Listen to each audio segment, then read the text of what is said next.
네, 경남 기업으로부터 1억 원을 받은 혐의를 받고 있는 홍준표 경남지사 내일 검찰에 소환됩니다.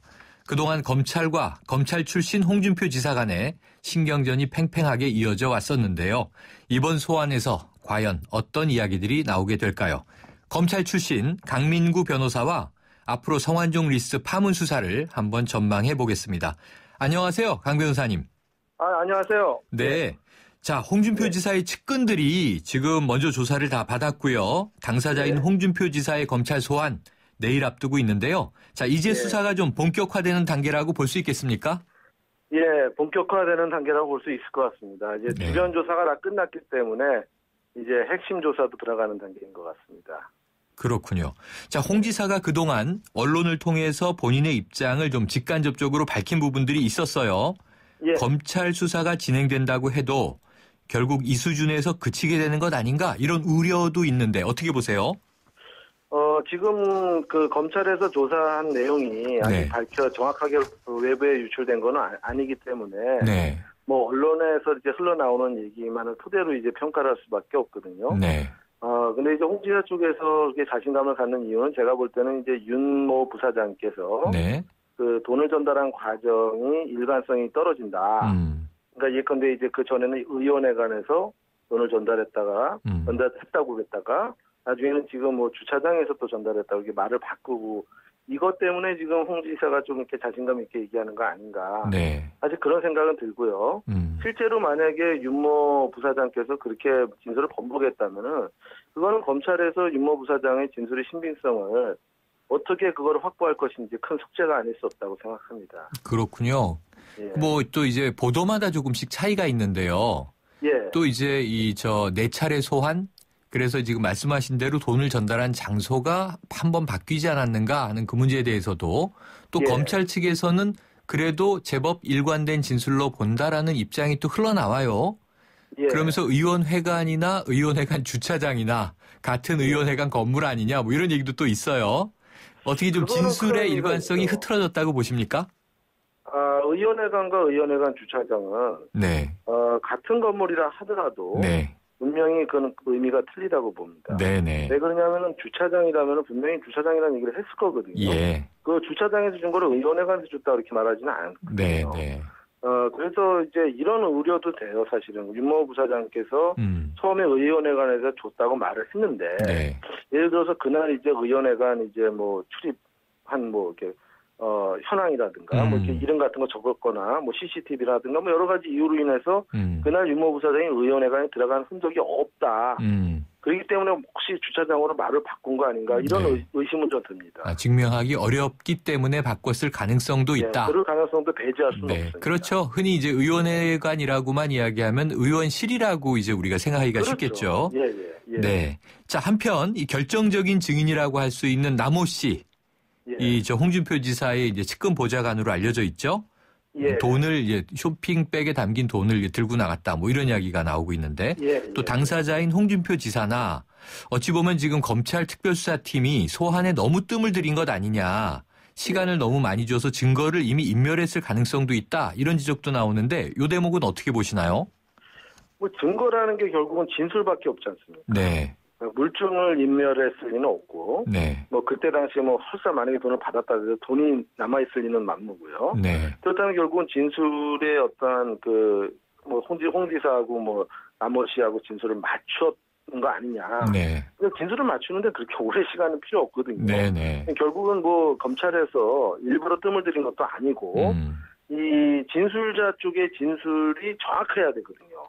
그런데 그거를 이제 확인하는 과정에서 시간이 다소 필요하지 않았나. 뭐 의도적으로 뭐 늦춘 건 아니라고 봅니다. 검찰 특별수사팀은 그럴 이유가 없다. 그럴 이유가 전혀 없죠. 자, 그런데 이제 오늘 언론에서는요, 이 구속수사 이야기가 또 솔솔 흘러나와요. 이 지금 현역 도지사고 뭐 자리에서 아직 물러난 상태가 아니지 않습니까? 이완구 전 총리가 지금 일단 물러난 상태인데 이 구속수사가 가능할 것이라고 보세요? 통상적으로 정치자금법 위반 같은 경우에는 1억 원으로 구속하는 경우는 많지는 않습니다. 이례적이다. 보통은 2억 정도가 넘어야지 되는데 게다가 지금 현역 도지사고 또 진술로 인한 증거밖에 거의 없기 때문에 이 정도만 갖고 구속을 한다라는 거는 좀 뭐 자백을 좀 강요하는 거 아닌가. 그런 의미에서 좀 약간 좀 신중해야 될 거라고 봅니다. 네, 좀 압박의 느낌이 있다. 예. 네, 이런 이제 감이죠. 방어권을 보장을 네. 해줘야 되거든요. 네, 그렇죠. 예. 자, 강 변호사님 이제 검사 출신이신데요. 예. 지금 이 사건을 한번 검사의 관점에서 돈을 전달했다는 사람은 있다. 받은 쪽에서는 모르는 일이다. 이렇게 이제 모르쇠로 일관하고 있어서 우리가 진실공방이라고 부르지 않습니까? 그렇죠. 자, 이런 경우 이제 대질 조사를 이제 흔히 하게 된다고 하는데요. 예. 만약에 이 강 변호사님이 강 검사 시절이시라면 어떻게 수사하시겠어요? 상당히 어려운 질문인데요. 네. 네, 이게 지금 뇌물 사건 같은 경우에는 보통 돈을 안 받았다고 주장을 해도 네. 그 당시에 어떤 여러 가지 그 상황이 네. 그 사람을 위해서 뭔가 어떤 혜택을 줬다든가 이런 걸로 이제 간접적인 증거가 보강이 됐거든요. 네. 근데 이제 정치자금법 위반 같은 경우에는 그런 대가 관계가 별로 없단 말이죠. 네. 그래서 이게 돈을 줬다라는 사실 자체를 정확하게 입증을 해야 되는데 네. 지금 현재 그 유일한 증거가 윤모부 사장의 진술밖에 없는데 네. 그거에 대한 보강 증거를 확실하게 해야지 되거든요. 예. 그래서 과연 이게 지금 검찰에서 어떻게 수사가 될지는 모르겠지만 특히 이제 진술의 일관성 부분은 굉장히 중요한 부분입니다. 네. 이거에 대해서 정확하게 짚고 넘어가야지만 홍 지사 쪽을 압박할 수가 있다고 봅니다. 네. 그렇군요. 어쨌든 이게 말씀하신 대로 진술로만 재구성하는 사건이다 보니까. 예, 왜냐하면 윤모부 사장이 얼마든지 자기가 돈을 배달 사고를 일으키고도 홍 지사한테 전달해줬다고 거짓 진술을 할 수도 있거든요. 할 가능성, 개연성도 매우 높다. 있거든요. 네. 예. 그렇군요. 이게 쉬운 문제가 아니고 미궁에 빠져 있는 것 같은데. 자, 그런데도 이제 검찰이 통상적으로 소환을 한다고 하는 것은 어느 정도 기소에 좀 자신감이 있는 시점에서 이제 당사자를 소환하는데 지금 또 이 홍 지사 같은 경우가 이게 보통 참고인 신분으로 우리가 들어가는 걸 많이 보지 않았습니까? 그런데 이번에는 이제 피의자, 피고발인 신분이라고 이제 이야기를 해요. 그렇다면 검찰의 목표는 기소라고 이제 우리가 한번 추정을 해본다면 이 검찰이 소환을 했다고 해서 혐의가 또 인정되는 것은 아닐 텐데 지금 말씀을 들어보면 그 혐의를 입증하지 못한다면 기소로 가기 어려울 가능성도 높은 거죠. 뭐 가능성이 높다 낮다를 떠나서 가능성은 있습니다. 가능성은 있다. 예, 왜냐하면 지금 현재 주변 조사가 다 끝났고 더 이상 조사를 주변 조사를 할 게 없으면은 당사자 조사를 할 수밖에 없고요. 당사자의 진술과 윤모부 사장의 진술을 대질 조사라든가 해보면서 홍 지사가 거짓말을 하는지 그거를 여러 가지를 체크를 하거든요. 예, 그러니까 이것저것 이제 막 물어볼 거예요. 뜻하지 않은 질문도 할 거고 거기서 홍 지사가 얼마나 일관되게 자신의 결백을 증명을 할 수가 있는지 없는지를 분명히 보면서 그동안은 윤모부 사장의 진술의 신빙성을 주로 봤지만 이제는 홍 지사의 진술의 신빙성을 이제 평가할 단계가 된 거죠. 본인이 그럼에도 불구하고 만약에 홍 지사의 진술이 정말 믿을 수 있다고 한다면 기소를 할 수도 기소를 못할 가능성도 배제를 못하는 거죠. 그러면 이제 홍 지사가 지금까지 한 이야기 중에 올무 관련된 이야기가 몇 차례 있었는데 이 올무에서 벗어날 이 사람은 결국 나 스스로밖에 없다. 이런 이야기가 기억나는데요. 이 스스로 올무를 벗어나야 되는 마지막 단계가 검찰 소환이라고 볼 수 있겠군요.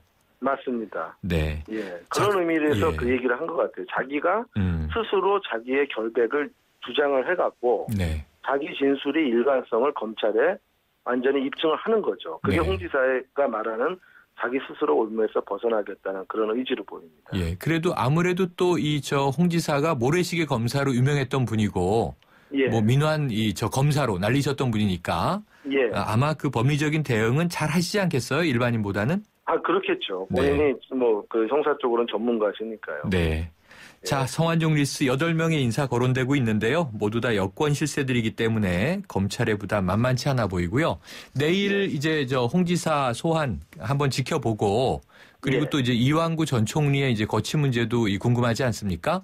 다음에 한번 또 연결해서 검사 출신 법조인의 소견을 한번 여쭙겠습니다. 알겠습니다. 오늘 말씀 감사합니다. 감사합니다. 안녕히 계십시오. 지금까지 법무법인 진솔의 강민구 변호사였습니다.